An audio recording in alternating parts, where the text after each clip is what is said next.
नमस्कार दोस्तों, जन मुद्दों की बात धर्मराज के साथ मेरे शो में आप सबका स्वागत है। जम्मू कश्मीर में विधानसभा के चुनाव सफलतापूर्वक संपन्न हो गए।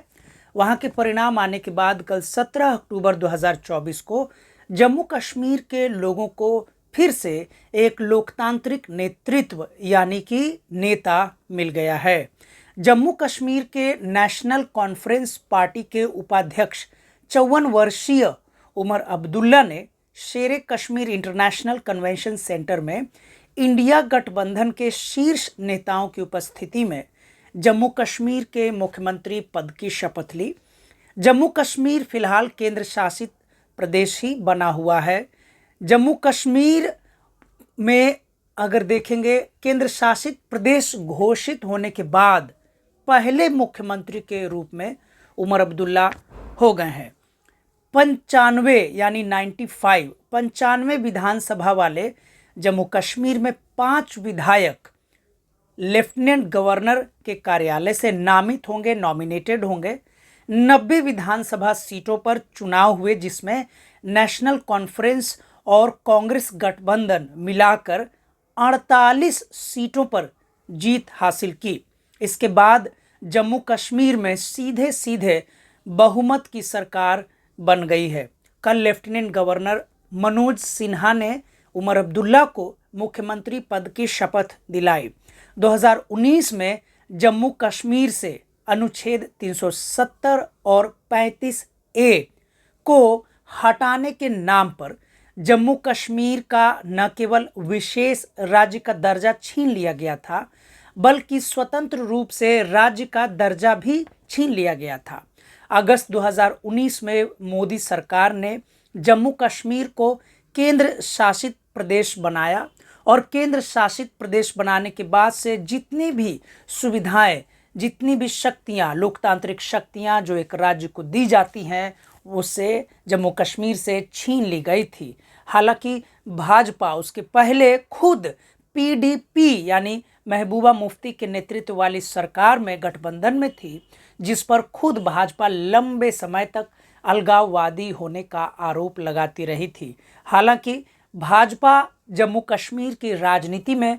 पूरी तरीके से बदनाम हो गई। मजबूरन जिस जम्मू कश्मीर में लोकतांत्रिक तरीके से भाजपा ने PDP पार्टी के साथ गठबंधन करके जनता के दिल में जगह बनाने का प्रयास किया था, इरादा किया था, वह पूरी तरह विफल हो गया था। जम्मू कश्मीर में PDP के साथ भाजपा के गठबंधन के बाद से पूरे देश में भाजपा की राजनीति पर सवाल उठने लगे थे, जिसके कारण मजबूरन न केवल जम्मू कश्मीर में PDP के साथ भाजपा ने गठबंधन तोड़ा, बल्कि ऐसा लगता है कि क्रोध में, राजनीतिक क्रोध में प्रधानमंत्री नरेंद्र मोदी की सरकार ने जम्मू कश्मीर से 35A और 370 अनुच्छेद हटाने के नाम पर राज्य का दर्जा ही छीन लिया है। उमर अब्दुल्ला ने मुख्यमंत्री पद की शपथ लेते ही जम्मू कश्मीर के नागरिकों से वादा किया है कि वे जम्मू कश्मीर को फिर से पुनः स्वतंत्र राज्य बनाने का संघर्ष करेंगे और यह संघर्ष सबसे पहला होगा। आज की सबसे बड़ी खबर जम्मू कश्मीर के बारे में यही है कि जितने भी इंडिया गठबंधन के यानी केंद्र में विपक्ष के नेता हैं, एक सुर से जम्मू कश्मीर के राज्य के दर्जे को बहाल करने की मांग की है और सुप्रीम कोर्ट में इस बाबत एक याचिका भी स्वीकार कर ली गई है। हालांकि सुप्रीम कोर्ट में पहले भी चंद्रचूड़ यानी भारत के सर्वोच्च न्यायालय के मुख्य न्यायाधीश ने जम्मू कश्मीर को राज्य का दर्जा देने की बात कही थी, यानी रेस्टोरेशन ऑफ फुल स्टेटहुड की मांग अब जम्मू कश्मीर में फिर से जोर शोर से न केवल उठ रही है, बल्कि इस मांग को उठाने के लिए उमर अब्दुल्ला जैसा एक नेतृत्व भी मिल गया है। हालांकि जम्मू कश्मीर में पहले भी उमर अब्दुल्ला मुख्यमंत्री रह चुके हैं। जम्मू कश्मीर में जब भी नेशनल कॉन्फ्रेंस की सरकार रही है, तो ऐसा माना जाता है कि नेशनल कॉन्फ्रेंस की सरकार में जम्मू कश्मीर के नागरिकों का भरोसा ज़्यादा रहा है और जम्मू कश्मीर जिस प्रकार से मुख्य धारा की मीडिया में हिंसा और आतंकवादी घटनाओं के लिए बदनाम किया जाता है, जम्मू कश्मीर भीतर से यानी अपने राज्य की दृष्टि से बिल्कुल उसके विपरीत है। जम्मू कश्मीर के बारे में आम धारणा है कि जम्मू कश्मीर कश्मीर के बाहर भले ही वहाँ लोग उसे हिंसक जगह, वहाँ के लोगों को हिंसक पत्थरबाज जैसे उपाधियों से नवाजते रहे हैं, लेकिन कश्मीर के लोग अपने अगुवाई के लिए, अपने अतिथियों के सम्मान के लिए पूरे भारत में सबसे ज़्यादा जाने जाते हैं। जम्मू कश्मीर एक ऐसा राज्य है जहाँ का मुख्य जो व्यापार है, व्यवसाय है, वह पर्यटन पर आधारित है। भारत का सबसे सुंदर राज्यों में से एक जम्मू कश्मीर की राजनीतिक स्थिति को बिगाड़ने में भाजपा को आरोपित किया जाता है। भाजपा सरकार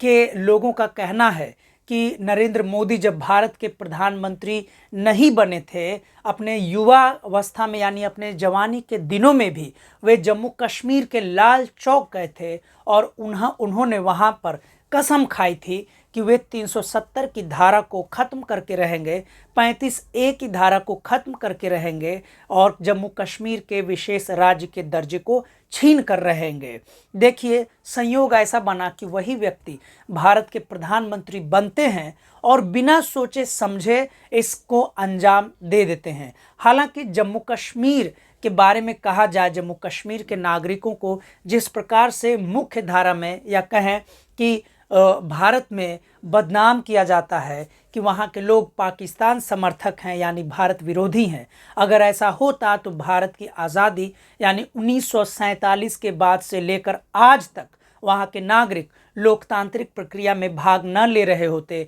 और वहाँ लोकतांत्रिक सरकारें नहीं चुन रहे होते, बल्कि जिस भाजपा के सरकार के युवा नेता एक ज़माने के नरेंद्र मोदी ने युवावस्था में शपथ ली थी, कसम खाई थी कि वे 370 अनुच्छेद को ख़त्म करेंगे, 35A को ख़त्म करेंगे, विशेष राज्य का दर्जा छीन लेंगे। उनसे खुद उनके अनुभव साझा करना चाहिए, उनसे पूछा जाना चाहिए कि अगर जम्मू कश्मीर इतना ही हिंसक राज्य था तो आप जम्मू कश्मीर युवावस्था में कैसे पहुँचे थे और आपने इतनी आसानी से इतना बड़ा कसम कैसे खा लिया। जम्मू कश्मीर राज्य के और वहाँ के नागरिकों की अगर हम बात करें तो जम्मू कश्मीर और वहाँ के नागरिकों के बारे में इतना ही कहा जा सकता है कि कश्मीर को सबसे सुंदर राज्य होने की सज़ा एक तरीके से मिल रही है। जम्मू कश्मीर के नागरिकों को इसलिए भी सज़ा मिल रही है कि जम्मू कश्मीर के नागरिक बहुत बड़ी संख्या में इधर मध्य भारत में, जिसे हम कहते हैं दिल्ली, बम्बई, बेंगलोर, कलकत्ता इत्यादि, आने में नहीं विश्वास रखती है। वहाँ के लोग, चूँकि भारत का सबसे अधिक पर्यटन व्यापार जम्मू कश्मीर में है, सबसे सुंदर सेब फल वहीं है, व्यापार की भी एक ज़माने में कमी नहीं थी, वो अपने जीवन से खुश हैं। कड़ाके की ठंड वाले जम्मू कश्मीर में ऐसा कहा जाता है कि पूरे भारत के लोग जब जम्मू कश्मीर पहुंचते हैं तो डल लेक में, झील में, डल लेक यानी डल झील में नौका चलाने वाले लोग पूरे सालों साल इस इंतज़ार में रहते हैं कि वो जब भारत के पर्यटक उनके राज्य में जाएंगे, डल झील देखने जाएंगे, उनके नौका में सैर करने जाएंगे, तो वो सैर कराते हुए उन्हें जो वहाँ कश्मीर का कहवा पिलाकर उनका दिल लूटेंगे और उन्हें फिर से प्रेरित करेंगे कि बार बार जम्मू कश्मीर आप आइए। ऐसे कश्मीर में पिछले 5 साल से लगातार लोकतंत्र को भाजपा सरकार ने खत्म कर दिया था। बहुत अथक प्रयास के बाद, विपक्ष की राजनीति के बाद और सुप्रीम कोर्ट के हस्तक्षेप के बाद भाजपा सरकार